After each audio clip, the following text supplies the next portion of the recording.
வணக்கம். ஆகாஷவாணி.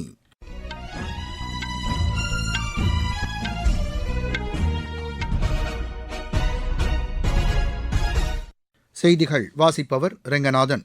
தலைப்புச் செய்திகள். ஊட்டச்சத்து குறைபாட்டை அகற்றுவதற்கு அரசு அனைத்து நடவடிக்கைகளையும் எடுத்து வருவதாக மத்திய அமைச்சர் திரு பியூஷ் கோயல் தெரிவித்துள்ளார். நாட்டில் தொடக்கக் கல்வி முதல் ஆராய்ச்சி படிப்பு வரை தாய்மொழியில் இருக்க வேண்டும் என்று மத்திய அமைச்சர் திரு தர்மேந்திர பிரதான் வலியுறுத்தியுள்ளார். இலங்கை கடற்படையினரால் சிறைபிடிக்கப்பட்ட 11 இந்திய மீனவர்களை விடுவிக்க நடவடிக்கை எடுக்க வேண்டும் என்று புதுச்சேரி முதலமைச்சர் மத்திய அரசை கேட்டுக் கொண்டுள்ளார். இந்தியா லக்சம்பர்க் இருதரப்பு ஒத்துழைப்பு குறித்து அந்நாட்டு பிரதமருடன் வெளியுறவுத்துறை அமைச்சர் டாக்டர் ஜெய்சங்கர் இன்று ஆலோசனை நடத்தினார். விஜய் ஹசாரே கோப்பைக்கான ஒருநாள் கிரிக்கெட் போட்டியில் தமிழகம் 54 ரன் வித்தியாசத்தில் திரிபுரா அணியை வென்றது. இனி விரிவான செய்திகள்.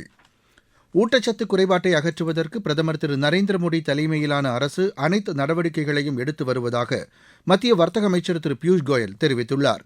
புதுதில்லியில் ஊட்டச்சத்து பாதுகாப்பு தொடர்பான கருத்தரங்கில் உரையாற்றிய அவர், ஊட்டச்சத்து குறித்த விழிப்புணர்வை ஏற்படுத்த அரசுடன் தனியார் நிறுவனங்களும் ஒருங்கிணைந்து செயல்பட வேண்டும் என்று கேட்டுக் கொண்டார். இந்நிகழ்ச்சியில் சத்தீஸ்கட் மாநிலம் பிலாய் எஃகு தொழிற்சாலையின் சமூக பொறுப்புணர்வு திட்டத்தின் கீழ் அரசு பள்ளிகளில் பயிலும் 4000 மாணவர்களுக்கு ஊட்டச்சத்து மிக்க உணவு வழங்கும் திட்டத்தை அமைச்சர் காணொலி மூலம் தொடங்கி வைத்தார். மேலும் மகாராஷ்டிர மாநிலம் நாக்பூரில் அங்கன்வாடி மையங்களைச் சேர்ந்த 3000 குழந்தைகள் பயன்பெறும் வகையிலான ஊட்டச்சத்து திட்டத்தையும் திரு பியூஷ் கோயல் தொடங்கி வைத்தார். நாட்டில் தொடக்கக் கல்வி முதல் ஆராய்ச்சி படிப்பு வரை தாய்மொழியில் இருக்க வேண்டும் என்று மத்திய கல்வி அமைச்சர் திரு தர்மேந்திர பிரதான் தெரிவித்துள்ளார். புதுதில்லியில் செய்தியாளர்களிடம் பேசிய அவர், மருத்துவ மற்றும் பொறியியல் கல்வியை தாய்மொழியில் பயிற்றுவிக்க நடவடிக்கைகள் மேற்கொண்டு வருவதாக கூறினார்.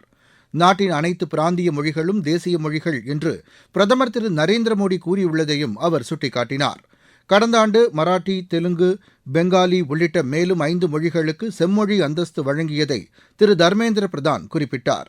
முன்னதாக தமிழ், தெலுங்கு, மலையாளம் உள்ளிட்ட 5 மொழிகளைச் சார்ந்த 55 இலக்கிய தொகுப்புகளை அமைச்சர் வெளியிட்டார். இந்தியா லக்சம்பர்க் இடையே நிதி சேவைகள், முதலீடு, தொழில்நுட்பம் ஆகிய துறைகளில் ஒத்துழைப்பை மேற்கொள்வது குறித்து அந்நாட்டு பிரதமர் லிவ் ஃப்ரீடனுடன் வெளியுறவுத்துறை அமைச்சர் டாக்டர் ஜெய்சங்கர் இன்று ஆலோசனை நடத்தினார். இந்திய ஐரோப்பிய யூனியன் நாடுகளுக்கு இடையிலான உறவுகளை வலுப்படுத்துவதற்கு லக்சம்பர்க் அளித்து வரும் ஆதரவுக்கு தமது நன்றியை அந்நாட்டு பிரதமரிடம் தெரிவித்ததாக டாக்டர் ஜெய்சங்கர் கூறினார். கல்வி, சுகாதாரம், வேளாண் கட்டமைப்பு உள்ளிட்ட அனைத்து துறைகளிலும் செயற்கை நுண்ணறிவு தொழில்நுட்பம் முக்கிய இடம் பெற்றுள்ளதாக மத்திய தகவல் தொழில்நுட்பத்துறை அமைச்சர் திரு அஸ்வினி வைஷ்ணவ் தெரிவித்துள்ளார். ஜெய்ப்பூரில் செயற்கை நுண்ணறிவு தொடர்பான மாநாட்டில் காணொலி மூலம் உரையாற்றிய அவர், இந்தியாவில் அடுத்த மாதம் உலக செயற்கை நுண்ணறிவு உச்சி மாநாடு நடைபெற உள்ளதாக கூறினார். பிரிட்டன், தென்கொரியா, பிரான்ஸ் நாடுகளில் நடைபெற்ற இந்த செயற்கை நுண்ணறிவு உச்சி மாநாடு தற்போது முதன்முறையாக இந்தியாவில் நடைபெற உள்ளதாக அவர் தெரிவித்தார். இதன் முன்னோடியாக மேகாலயா, ஒடிஷா மாநிலங்களுக்கு பின்னர் ராஜஸ்தானில் மண்டல செயற்கை நுண்ணறிவு மாநாடு நடைபெற்றதாக திரு அஸ்வினி வைஷ்ணவ் கூறினார். இலங்கை கடற்படையினரால் இம்மாதம் 1ஆம் தேதி சிறைபிடிக்கப்பட்ட 11 இந்திய மீனவர்களை உடனடியாக விடுவிக்க நடவடிக்கை எடுக்க வேண்டும் என்று புதுச்சேரி முதலமைச்சர் திரு என் ரங்கசாமி மத்திய அரசை கேட்டுக் கொண்டுள்ளார்.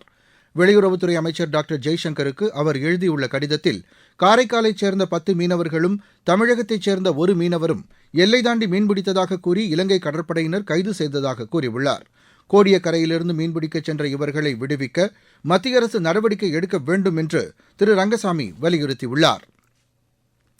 அந்தமான் நிக்கோபார் தீவுகளில் பரம்வீர் சாகர் யாத்ரா என்ற பெயரிலான தேசிய மாணவர் படையின் படகு பயணத்தை அந்தமான் நிக்கோபார் முப்படை ஒருங்கிணைந்த கமாண்டன்ட் தளபதியான வைஸ் அட்மிரல் அஜய் கோச்சார் ஸ்ரீ விஜயபுரத்தில் இருந்து இன்று தொடங்கி வைத்தார். இந்த கப்பல் பயணத்தை தமிழகம், புதுச்சேரி மற்றும் அந்தமான் நிக்கோபார் தீவுகளுக்கான NCC இயக்குநரகம் கடற்படை கப்பல் மூலமாக ஏற்பாடு செய்துள்ளது. நாட்டின் பரம்வீர் சக்ரா விருது பெற்றவர்களின் பெயரிடப்பட்ட அந்தமானைச் சேர்ந்த 21 தீவுகளுக்கு இந்த பயணம் மேற்கொள்ளப்படுகிறது. நீங்கள் கேட்டுக்கொண்டிருப்பது ஆகாஷவாணியின் செய்தி அறிக்கை.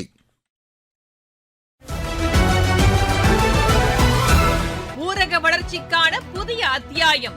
வளர்ச்சியடைந்த இந்தியாவிற்கான ஊரக வேலைவாய்ப்பு உறுதி மற்றும் வாழ்வாதார சட்டம். இந்த சட்டம் வருடத்திற்கு 125 நாட்கள் வேலையை உறுதி செய்கிறது. இதில் வாரந்தோறும் ஊதியம் வழங்கப்படுவது கட்டாயமாக்கப்பட்டுள்ளது. பணி முடிந்த 15 நாட்களுக்குள் ஊதியம் வழங்குவதை உறுதி செய்வதற்கான அம்சங்களும் இதில் இடம்பெற்றுள்ளன. ஊதியம் காலதாமதமாக வழங்கப்பட்டால் அதற்கான இழப்பீட்டுத் தொகைக்கும் இதில் வகை செய்யப்பட்டுள்ளது.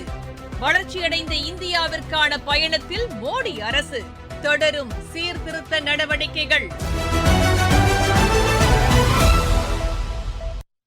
இனி மத்திய அரசு கடந்த ஆண்டு படைத்த சாதனைகள் குறித்த தொகுப்பு.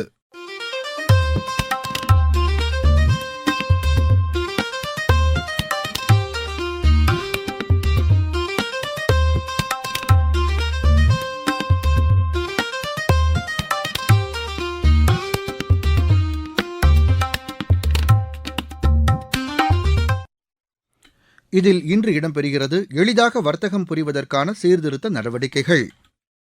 தொழில்துறையின் வளர்ச்சிக்கு கூடுதல் முக்கியத்துவம் அளித்து வரும் மத்திய அரசு வர்த்தகம் எளிதாக புரிவதற்கான பல்வேறு சீர்திருத்த நடவடிக்கைகளை கடந்த ஆண்டு ஏற்படுத்தியது. சிறு நிறுவனங்களின் வருடாந்திர வர்த்தகத்திற்கான உச்சவரம்பு 100 கோடி ரூபாயாக உயர்த்தப்பட்டது. 29 தொழிலாளர் சட்டங்கள் எளிதாக்கப்பட்டு 4ஆக மாற்றப்பட்டது. திறன் மேம்பாட்டு பயிற்சிக்கு கூடுதல் முக்கியத்துவம் அளிக்கப்பட்டது. உற்பத்திக்கான இந்தியா இயக்கம் வளர்ச்சிக்கு உத்வேகம் அளித்தது. உற்பத்தி நிறுவனங்கள் தேவையற்ற ஆவணங்களை சமர்ப்பிப்பது தவிர்க்கப்பட்டது. சிறு குறு தொழில் நிறுவனங்கள் உற்பத்தி செய்யும் பொருட்களுக்கு ஏற்றுமதி வாய்ப்புகளை ஏற்படுத்தி தருவதற்கென இயக்கம் ஒன்று தொடங்கப்பட்டது. ஒரே ஆண்டில் 3 நாடுகளுடன் தடையற்ற வர்த்தக ஒப்பந்தம் இறுதி செய்யப்பட்டது சாதனையின் மைல்கல்லாக கருதப்படுகிறது. இங்கிலாந்து, ஓமன் மற்றும் நியூசிலாந்துடன் இந்த ஒப்பந்தங்கள் இறுதி செய்யப்பட்டது இந்தியாவின் வலிமையை எடுத்துரைப்பதாக உள்ளது. துறைமுகங்களின் செயல்பாடுகளிலும் மிகப்பெரிய அளவில் சீர்திருத்த நடவடிக்கைகள் மேற்கொள்ளப்பட்டன. இதன் காரணமாக கப்பல் வாயிலான சரக்கு போக்குவரத்து அதிகரித்தது. பழமையான கடல்சார் சட்டங்கள் சீரமைக்கப்பட்டன. மத்திய அரசு மேற்கொண்ட இதுபோன்ற நடவடிக்கைகள் காரணமாக 2014ஆம் ஆண்டு 9,52,000 இருந்த நிறுவனங்களின் எண்ணிக்கை தற்போது 18,51,000 அதிகரித்துள்ளது. தேவையற்ற கட்டுப்பாடுகள் தளர்த்தப்பட்டு சட்டங்கள் எளிதாக்கப்பட்டது. இதன் காரணமாக தொழில் புரிவதற்கு உகந்த நாடாக இந்தியா தற்போது உருவெடுத்துள்ளது. பிரதமர் திரு நரேந்திர மோடி தொலைநோக்கு பார்வையுடன் மேற்கொண்ட சீர்திருத்த நடவடிக்கைகளே இதற்கு காரணமாகும்.